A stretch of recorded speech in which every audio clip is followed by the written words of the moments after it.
May Hamilton, and this is Unpacked, the podcast that unpacks one tricky topic in travel each week. This week, we're chatting with comedian, activist, and podcast host Youngmi Mayer, who's based in New York City's Chinatown.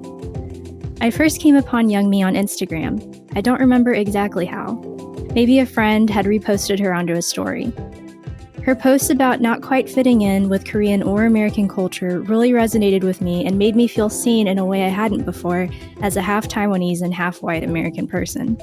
Soon, I was tuning in weekly to her podcast, Harry Butthole, and I quickly became a big Youngmi fan. In this episode, Youngmi and I chat about a recent trip she took to her childhood homes in Korea and Saipan, an island near Guam. Youngmi had a traumatic childhood, a subject which makes a regular appearance in her stand-up. So, returning home for her has always been a bit complicated. And this time, she brought her young son Mino. So we discussed what it's like to travel to a place that has emotional baggage for you, and how to still find beauty in it. We also talk about Asian moms, what it's like to be biracial and Asian American, and why these identities can be so complex. Hey Youngmi! I've been following you and listening to Harry Butthole for a while. Thank you so much for joining me today. Yeah, thanks for having me. I'm excited. Me too. So I guess just to know a little bit more about you, how did you first get into comedy? I first got into comedy in 2018. I had a realization that, I was sort of living my life in a way that I didn't want to. It's so cliche, and I'm so sad to tell my story because I feel like there's 800 similar stories. For some reason, women are married and they have a kid, they get divorced, and then they do stand-up comedy. But that's that's also my story. But I think that part of it maybe that's a little different is that I had this epiphany in therapy where I realized that I was living my life in this way that I thought that I was supposed to, and I was very unhappy. And I was married, kind of stay-at-home mom. And I'm very careful to say here that nobody made me do that. I just thought I had to. My ex-husband didn't make me do that. I was like, I'm going to do this. And I'm too embarrassed to actually say out loud that I want to do comedy. And then I think through therapy, I realized that was making me really unhappy. So, yeah. I see. I think I remember you saying you used to be a really shy and reserved person before you got into comedy. What was it about it that you were able to make the leap into it? Yeah, I think a lot of people are really surprised that I was really shy. I was the person that hated speaking in front of people and having any kind of attention. I think this is where it's going to get a little woo-woo, gemstones or but I'm a Cancer rising, but my sun sign is Sagittarius. So I feel if you know about astrology, I think it's very sort of classic. I'm a classic Sagittarius, if you see me today. But I think it was my Cancer rising making me a little shy in the first half of my life, I guess. Yeah, those water signs, I get it. And I think it is such a gift to the world that you went into comedy, honestly. Thank you. So with people who might not be familiar with your stand-up or your podcast, what topics do you really like to cover and, what interests you? I guess the majority of my focus has been my Asian biracial identity and being Korean and, sort of approaching it from this very unique standpoint, I think, as somebody that's biracial, but I grew up in Korea and I moved to the States when I was 20. And so I have a lot of I share a lot of similarities with Asian Americans, but then there are some differences. And so that's probably my main focus. But then I also talk just about being a single mom and just sort of being chaotic and whatever that brings, and feminism and just my core beliefs, which are obviously Asian. What's it called? Social justice. Is that the right term? Is that creeping people out? Asian identity politics and standing up for, Asian people's rights and feminism and sort of subverting stereotypes around all of those topics. I like to show people that I'm not what people expect from an Asian woman. so that it sort of allows other Asian women and people that live the way I do to feel like they have the right to, you know? Yes, I love that. Kind of just get into like the humanity and complexity of things. But okay, so for people who don't know, I'm also mixed Asian American. So what is that like for you? Like, what are the complexities of this identity? What does it feel like? Well, first of all, I have to say I knew that right off the bat because I feel like we always see each other, yes. right? Yes. I could tell from a mile away. So I guess that's like one part of it. You know, a lot of us are invisible, right? Like I'm sure you've experienced this. People think that you're either Asian or Asian people are like, we don't know what you are, but you're not us. And like people don't immediately see you as biracial, I think, unless they are biracial or mixed themselves. So we are invisible. Right. And I think that is very unique because even though all of us people as mixed race biracial people, whatever mix you are, we have very similar lives and experiences. Exactly. But because we're like not really grouped together, we're always like stragglers and like we're like with the Korean group, kind of, or like the white group, kind of, or, you know, the like whatever race you are, I'm sure that you feel kind of like you're like adjacent to it. Yes. But no one ever like puts us together in a room. So we can never like band together and, you know, overthrow the government, which I feel like we could do, right? We totally could. Right? Yes. But they're too afraid of our power to put us together, I think. And then a part of like why I think a lot of mixed race people are invisible in America specifically. I'm not sure. You're based in America, right? Yes, I'm in LA. Okay. Yeah. Okay. I was like, I don't know if you're like a sneaky Canadian or I'm just kidding. But especially in America, it's even worse, I think, because other places in the world, like in Korea, there's like a word for it. But in America, you know, because of the history of the one drop rule and, you know, like those anti-race mixing laws. Right. It's so harsh here. It's like either you're one thing or the other. And so I think we're very invisible here. I agree. And I think what you were saying about like not belonging quite to one community or the other, that suffering, I think makes us quite powerful. Suffering. Yes. It has like forged us into, you know, stronger people, I think. I hope. And also it's made us weirdly like feel like we're really special. I went to this like comedy show and I didn't know this at the time, but my friend invited me and it was for mixed Asians. And the person sitting next to me, she was like, I don't like being in this room because I feel like I like being the only one. I'm special. And I was like, what are you talking about? And she was like, oh, didn't you know this is like a mixed Asian comedy show? And I looked around the room and I was like, oh my God, everyone is so hot. Like I was like, I didn't even notice because like we're invisible, you know. And I looked around, I was like, oh my God, everyone is like mixed Asian here, and I was like, damn. And I was like, I am uncomfortable. I'm a little uncomfortable. We're all gonna like fight to the death. There's only gonna be one that comes out. That's so true. It's so true. We would just like eat each other like hamsters or something. So nice to talk to you about these things. You get it.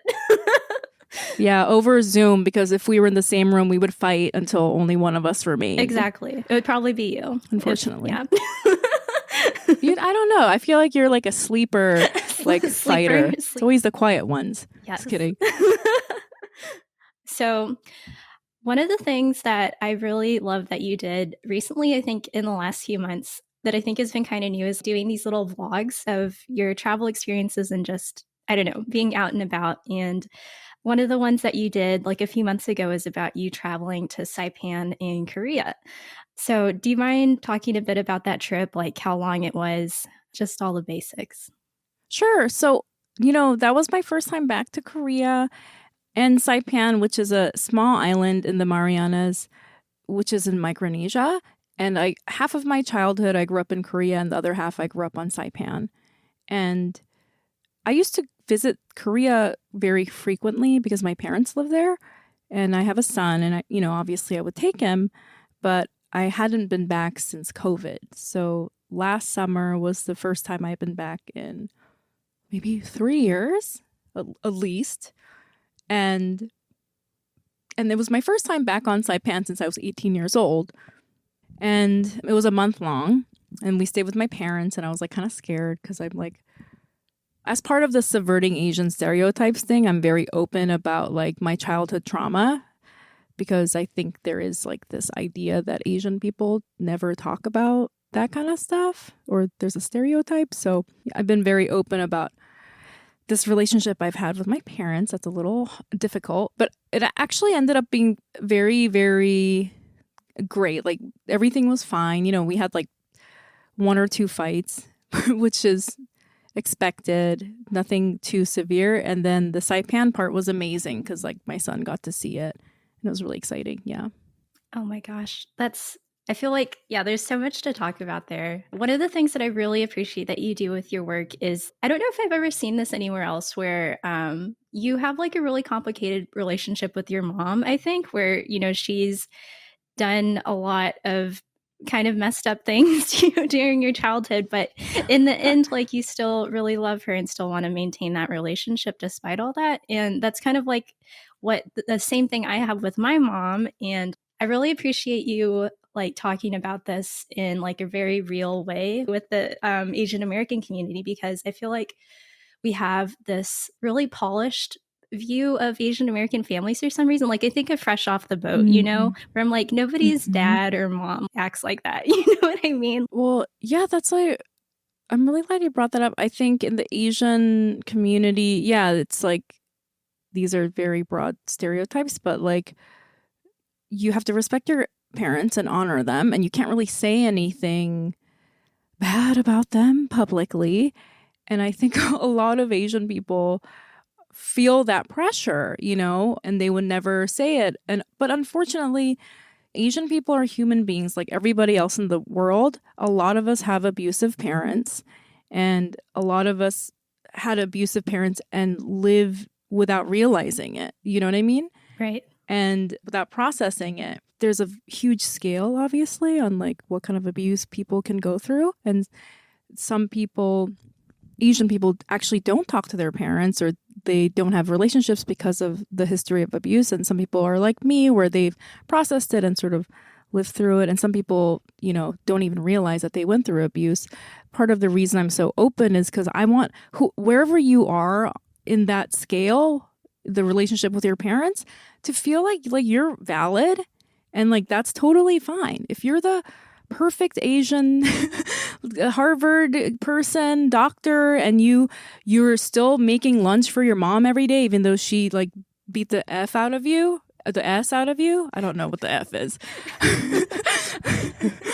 Beat the F out of you. It's a Korean saying, but like even if she beat the S out of you and you're still, you know, showing up and, you know, washing her sheets or whatever, the perfect Korean kid, Asian kid, after going to Harvard, you're valid because that's valid. That's your life, and you have a very forgiving mind, and that's great. You know, you care about your relationship with your mom that much and respect her that much.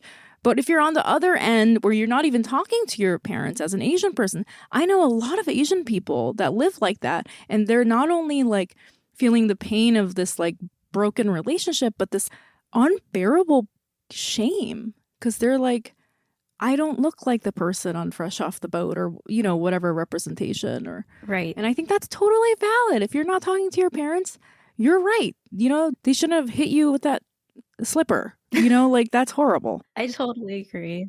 So my relationship with my mom, yeah, and now it's fine, but I did have years where I didn't talk to her, and I felt so guilty about it. And like I shouldn't have, because I was processing stuff, you know? Exactly. Yeah. Yeah. And I think what you said about shame is such a big thing, because again, not to overgeneralize, but I feel like with a lot of Asian cultures, there's this whole thing about losing face, right? Being ashamed that XYZ happened. So not keeping up with appearances, whatever those ideas might be. So yeah, that's why I think the work you do is so important. Just getting it all out in the open, you know?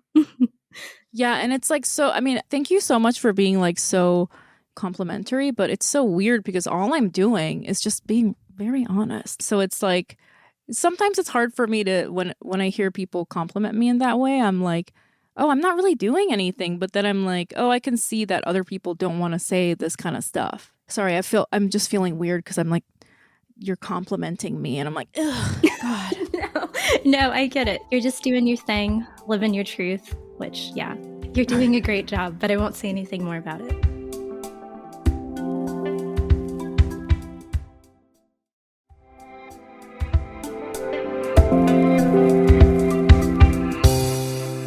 So I think you said you were born in Korea, but I think you spent the most amount of time in your childhood in Saipan. How long were you in Korea and how long were you in Saipan about? It's not that, it's like birth to 6 years old, Korea, and then 6 to 16, Saipan. And then I lived in Korea again from 16 to 20. I see. I'm wondering if you could explain your family dynamic a little bit. Yeah, sure. So, like I said, I'm biracial. My mom is Korean and my dad is white and he's American.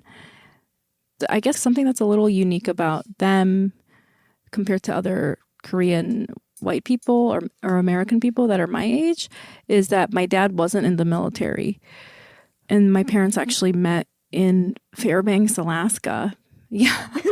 It's very random. My mom married somebody in the U.S. military, I think with the plan on leaving Korea. And then they moved to Fairbanks, Alaska. Right? And my mom had my sister. I have an older half-sister. And she got divorced and then met my dad there. And he was like a small airplane pilot. I don't know what they're called. Like those small I don't know. Oh, yeah, small airplanes. Yeah. Seaplanes? Yes. He's going to be so mad if he hears this. He's like, I've talked about this all my life, every day. It's okay. You're not flying them, Youngmi. You're probably, you don't need to know that. Yeah, don't worry. I'm never, ever going to get into becoming a pilot. Don't worry. Everyone is safe. Yeah, and then when my mom became pregnant, they decided to move back to Korea because my mom had a hard time, raising my sister alone as a single mom, basically. Oh my God. In Alaska. She was working at Baskin Robbins. I was like, dang. Oh, geez. That sounds rough. I was like, you're working at Baskin Robbins. It sounds like somebody spun the wheel on situations you could be in America, location, Fairbanks, Alaska. Your job is working at Baskin Robbins. It's like America on mega hard mode. Yes, exactly. Yeah, so you met my dad, and then they moved. I was born in Korea, and then I was my first few years of my life. I lived in Songtan, which is near Osan Air Base. And then we lived on Jeju Island, Jeju-do, and then we moved to Saipan. I see. What brought you guys to Saipan? It's hard to explain because I think a lot of people assume that, my dad's in the military and then I moved around because I was a military brat. But I'm like, nope, my parents are just they just like to travel and they literally had no plan. And they're still kind of like that. Mm-hmm. So, yeah. That's so interesting. Do you mind explaining your relationship with Saipan? Yeah, I love Saipan. It's a wonderful place. I also feel very protective of it. And when I talk about Saipan itself and the people that live there, I want so much for the world to know about it because, the Chamorros, who are the indigenous population of Saipan, they've been through so much. And as an East Asian person, it's very important for me to point out the fact that Pacific Islanders were colonized by East Asian people. We are the white people of the Pacific Islands. Yes. And a lot of times the reason I won't talk about Saipan is because I feel like a poor representative for I would rather a Chamorro person talk about it. Do you know what I mean? Yes. So I'm very careful to say it's a wonderful island. It's a beautiful culture. There's a lot of history there. There is a lot of Japanese influence and there's a lot of World War history stuff that people know about it, but I think my main focus is to make sure that the people in the culture is respected. But that having been said, unfortunately, when I talk about Saipan, it's just relates to my childhood and my story and my family. So the travel videos that you were talking about, unfortunately, they're just kind of about me and my sad life, while I was there. Which is what I was thinking about while I was there. So I just made this video oh, it's such a beautiful, wonderful place and it's paradise. But for me, I'm just sad because I remember all this sad stuff. And I'm sure a lot of people relate to that, when they go home and there's part of you that's, wherever you're from, you feel very comfortable going back to the physical location that smells like home to you, like the air and like the water. It's very familiar, but then the sad memories are also there. So it's like a mixed bag of very deep emotions. Right. Your mom also, when you guys were living in Saipan, she actually worked at a hotel, right? At a resort. Mm-hmm. Yeah. Mm-hmm. So did you grow up kind of at the resort too? Because she worked there? Yes. Did you spend a lot of time there? I did. I spent a lot of time there, and then we were sort of left to play, which was really fun. It's like I became friends with another kid who became my best friend, whose mom worked there. And so we just ran around the beach and like the water park all day. And so it was really fun. But it was like, I think for most of us, even if you had a very hard or very great childhood, there's both aspects. There are parts of it that were like super fun. And we got to like explore this beautiful tropical island, but then it was like basically negligent abuse. It's like, where was my mom? Like, I don't know. Like, I was 7. I was like, why was I like, and I just think back on all these adventures that I got in with my friend, and I was like, where the hell were our parents? Like, why were we allowed to do that? Like, it's stuff like that. Exactly. Yeah. Bittersweet. Yeah. Not the same thing, but my family had a Chinese restaurant. So, my parents or my mom would also be working, and, I would just be off doing my own thing too. So I relate. Solidarity with working Asian mom stuff. Yeah. I totally think that's the same thing. I think a lot of like Asian people, not only Asian Americans, but in Asia, like know that sort of feeling of my parents are busy and you're stranded at their work, and like you have to figure out how to keep yourself entertained, Yeah. Okay. So I guess, how did it feel traveling back to these places, having not been there in a really long time? What emotions are you feeling? What surprised me? I felt most of my emotions when I went to Saipan, and they were like these dormant, deep emotions that I did not realize I still had.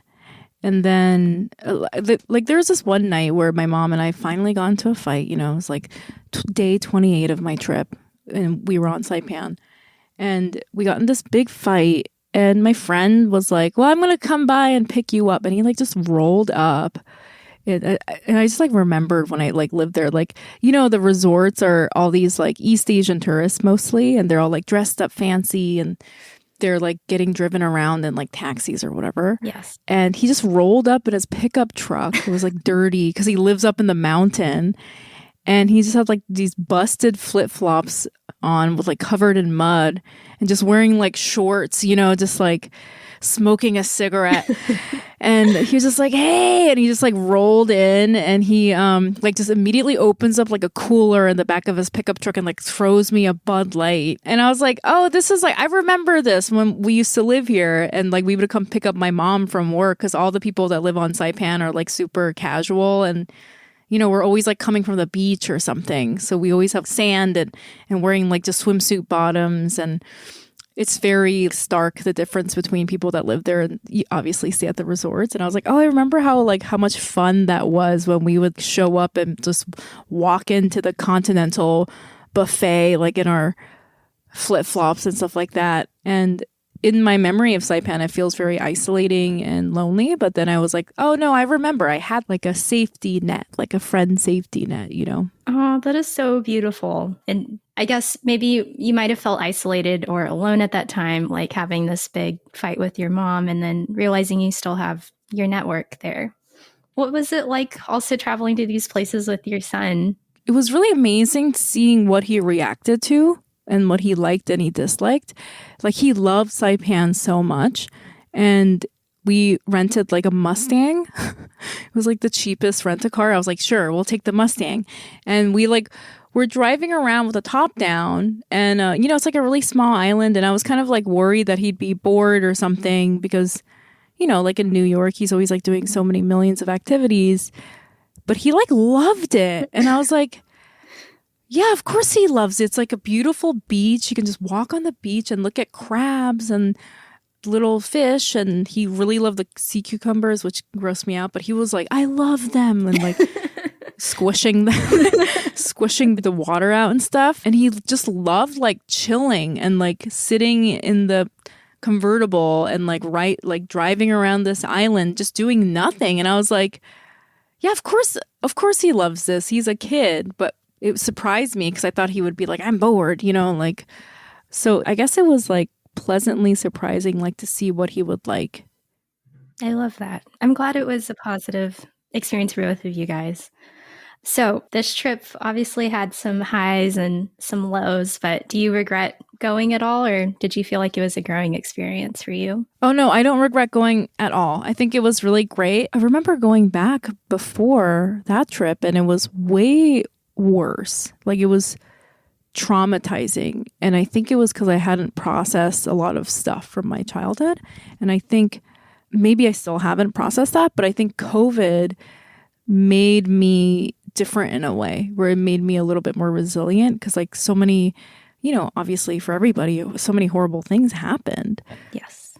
And then I was like, fine, I think I processed so much without even realizing because I was going through so much like turmoil. And then so I felt so strong, like so much stronger when I was in Korea this time than previous trips. And I was like, yeah, I can handle this. What am I complaining about? Like when you grow in a way, like, you're practicing. Sorry, this is a piano analogy. Sorry. It's Asian alert, whatever. You're practicing something and you're making gradually advancing and you don't even notice. And then one day you're like, you listen to a record of you playing piano 5 years ago and you're like, oh yeah, okay, it was like that. Like I didn't notice until I went there that I had changed so much, You're an expert piano player now, Youngmi. Yes. I'm just kidding. I'm not. I could not do that. My mom tried to make me go to piano when I was a kid. That was I could not do it. It was the one thing she couldn't like force me to do. I did learn the clarinet against my will. Wow. But I'm not good at it. But I think if I picked one up today, I could probably still play it. Yeah. Threateningly. Yeah. I love that. You have a new book coming out. Do you want to talk about that a bit? Yeah, I can totally talk about it. The interesting thing is a lot of the chapters are about what I sort of touched on today. But it's, obviously when I'm on podcasts, when I had my own, the Asian Feeling Asian, like Asian Identity podcast or Hairy Butthole now, I sort of talk about ideas in these like abstract ways, kind of like this is what I think about this, whatever. But in the book, it's very much taking form as like, obviously it's a memoir. So it's like these stories that I have like so many stories that I just have never told. And I'm a comedian, so they're obviously funny, but they are also very sad. But that's the concept of the book. It's called I'm Laughing Because I'm Crying, which is like, obviously a very popular thing that a lot of comedians talk about. A lot of our comedy comes from trauma. But not only do I talk about my own life and things that happen to me that are sad and funny, but I talk about generationally where that came from, because it's like I could trace it back to my family members through stories from my mom. And so there's a little bit of that in there, and this concept or this practice of making yourself laugh, because if you don't laugh, you're going to cry. And then you just end up doing both. Like that, like where that comes from in my family, Yes. As well as just like, I think funny stories about, growing up as an Asian person. And, I think I like talk about stuff about certain aspects of specifically Korean culture in a way that I have not seen. And I think it's really funny. And I think it'll be like relatable, hopefully, but I don't know. I know it will be. It's going to be awesome. Thank you. I can't wait to read Hopefully. it. I think it's really awesome that you like draw the dots between your mom's behavior and like trauma that she's experienced, because I feel like That generation of people that come from East Asia, like all of them just horribly traumatized, So traumatized. Yes. Oh my God. That's a whole other level, I feel like, those poor people. Yikes. Yeah. Yeah. So, I mean, in a way, it's like, you can't excuse the behavior, but at the same time, it makes sense, like why they're like that. You know what I mean? Yeah. The funny thing is, I have this like desire to want to be funny because of that. You know what I mean? Like my mom was always like, she's her personality, we have very similar personalities. She's a Leo. And so she takes up even more room than I do. But she developed that part of her personality as a survival mechanism, Right, exactly. And she taught it to me as a survival mechanism. Because for Asian women, that's like what you have to do. You have to be pretty and then not talk or, I don't know, be funny. Exactly. Well, it was so great to be able to talk to you today, Youngmi, and thank you so much for being here. Oh, thank you.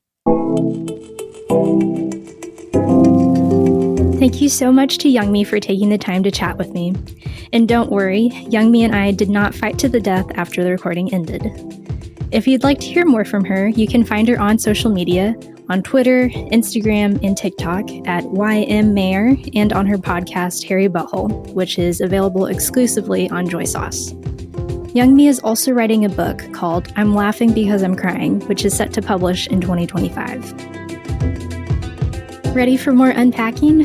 Visit afar.com and be sure to follow us on Instagram and Twitter. We're at Afar Media. If you enjoyed today's exploration, I hope you'll come back for more great stories. Subscribing makes this easy. You can find Unpacked on Apple Podcasts, Spotify, or your favorite podcast platform. And be sure to rate and review the show. It helps other travelers find it.